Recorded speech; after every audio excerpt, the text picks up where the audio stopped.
Good morning everyone. आज हम देखो जो अपना रिमेनिंग चैप्टर था क्लास 7th का जो रिमेनिंग चैप्टर था जिसको हम न्यूट्रिशन इन एनिमल की फॉर्म में पढ़ रहे थे। तो ये देखो डाइजेस्टिव बेस ये चैप्टर है जिसके अंदर हम पढ़ रहे हैं अभी। और अभी हम जो अभी पढ़ेंगे जो करंट में अभी पढ़ेंगे उसका नाम है ह्यूमन डाइजेस्टिव सिस्टम। पीछे का चैप्टर है वो हमने एक बिल्कुल से पढ़ लिया है। अगर नहीं पढ़ा है तो जो अपना पीछे वाला वीडियो 1 मिनट देख लेना। तो ह्यूमन डाइजेस्टिव सिस्टम। अब देखो प्रत्येक ह्यूमन बॉडी होती है चाहे वो एनिमल्स हो, वो सारे क्या करते हैं, खाने को इंटेक करते हैं। क्यों करते हैं वो खाने को इंटेक? क्योंकि उससे उनसे इनको एनर्जी मिलती है। और देखो ये भी नहीं होता कि जिस प्रकार से हमने खाना खाया है वो खाना खाया हुआ हमारे की सीधी बॉडी के काम में आता है, ऐसा नहीं होता है। वो जो खाना होता है वो एक कॉम्प्लेक्स सब्सटेंस के रूप में हम इंटेक करते हैं और फिर उसको अपनी बॉडी होती है वो उसको सिंपल सब्सटेंस में चेंज कर देती है। फिर हम इस फॉर्म में उसको खाने को यूटिलाइज करते हैं अपनी बॉडी। फिर अलग अलग ऑर्गन्स के द्वारा होता है और लास्ट में जो डाइजेस्टेड जो फूड होता है वो तो अपनी बॉडी के या फिर ब्लड के फॉर्मेशन में काम आ जाता है। और फिर जो अनडाइजेस्टेड फूड होता है जो फीसेज या स्टूल के रूप में हम उसको एग्जॉस्ट बाहर निकाल देते हैं। ठीक है, तो डाइजेस्टिव सिस्टम शुरुआत करते हैं। पहला अपने डाइजेस्टिव सिस्टम का ऑर्गन होता है माउथ। सबसे पहले हमने माउथ को इंटेक किया। ठीक है, माउथ के बाद में हम बोलते हैं इसोफेगस। इसोफेगस जिसका अनदर नेम होता है फूड पाइप। फूड पाइप जिसका नाम होता है। नंबर 3 पर हम बात करते हैं स्टमक। नंबर 4 पर बात करते हैं स्मॉल इंटेस्टाइन।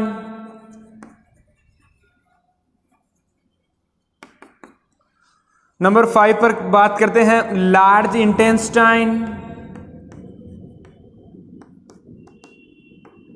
नंबर 6 पर होता है बेटा रेक्टम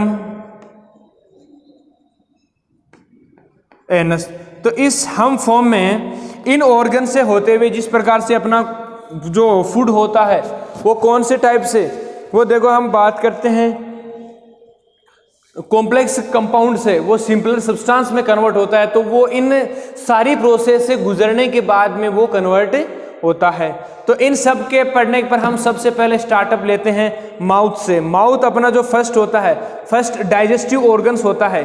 और माउथ के अंदर अगर हम बात करें, माउथ के अलावा भी अगर हम बात करें जिस प्रकार से कई ग्लैंड्स अपनी बॉडी के अंदर पाई जाती हैं, कई ग्लैंड अपनी बॉडी के अंदर पाई जाती हैं। जिस प्रकार से हम ग्लैंड की बात करें जैसे सेलाइवरी ग्लैंड हमारे मुंह के अंदर प्रेजेंट रहती हैं, सेलाइवरी ग्लैंड्स।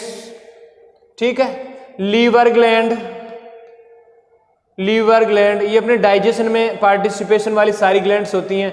एक होती है पेनक्रियाज ग्लैंड, पेनक्रियाज ग्लैंड। एक होती है गॉल ब्लैडर जिसको हम बोलते हैं गॉल ब्लैडर। ये सारी क्या हैं, इस ग्लैंड्स के बारे में है जो फूड को डाइजेशन में अपनी पार्टिसिपेशन देती हैं। तो सबसे पहले हम बात करते हैं मुख के बारे में। मुख में देखो क्या होती है, माउथ होती है। माउथ के अंदर पाई जाती है टंग। सारे जानते हैं माउथ के अंदर टंग पाई जाती है।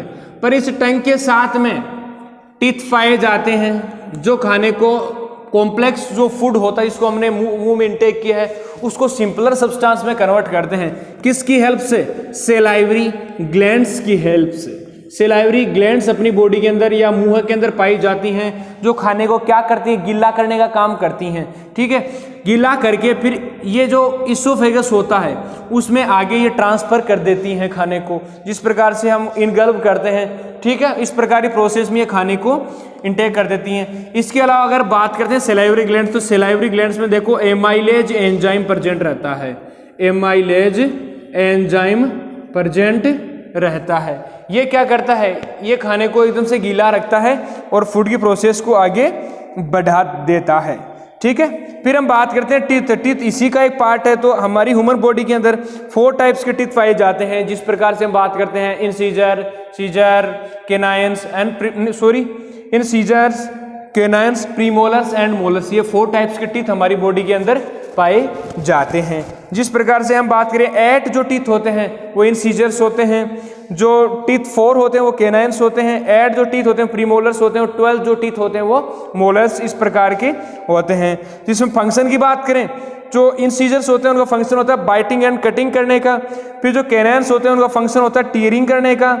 जो प्रीमोलर्स होते हैं चेविंग एंड ग्राइंडिंग, और जो मोलर्स, इन सभी का क्या काम क्या रहता है, बिल्कुल सेम ही रहता है। यानी जो मैं बात करता हूँ, ये जो फ्रंट जो टीथ रहते हैं, फ्रंट जो टीथ मेरे दिख रहे हैं सामने वाले टीथ, ये होते हैं अपने इंसीजर टीथ होते हैं, ठीक है।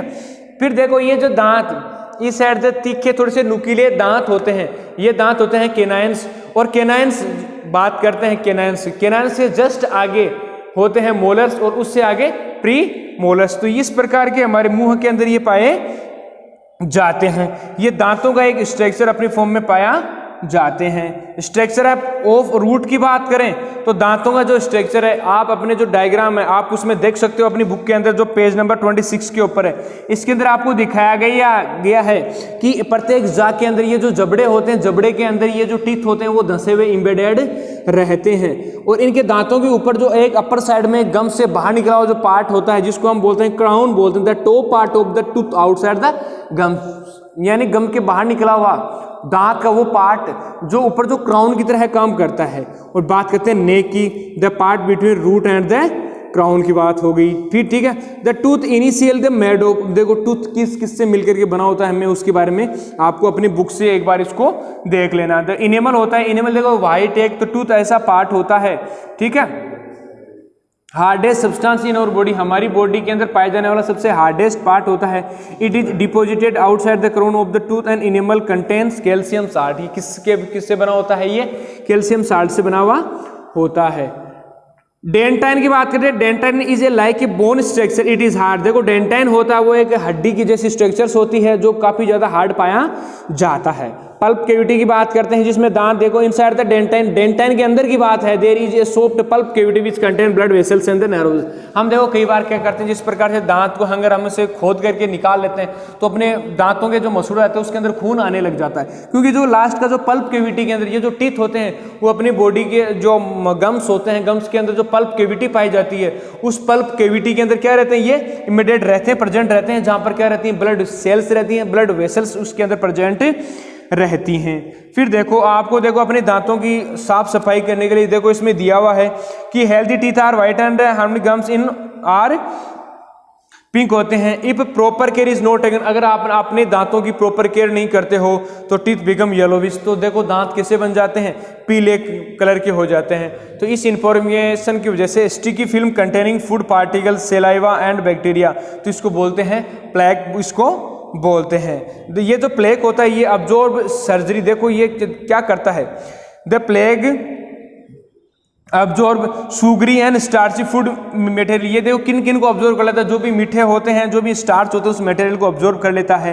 The bacteria in the plague convert sugar and starch into acid, यानी जो बैक्टीरिया इसके अंदर जो प्रेजेंट रहता है, जो शुगर जो हम जिसको अब्जॉर्ब कर रहा था शुगर एंड स्टार्च को, उसको एसिड में कन्वर्ट कर देता है। The acid is formed dissolve the tooth animal, और देखो क्या करता है, जो टूथ का एनिमल होता है उसको धीरे धीरे डिजोल्व करना लग जाता है, और जिससे अपने जो दांत की कैविटी हो जाती है वो ज़्यादा खराब हो जाती है।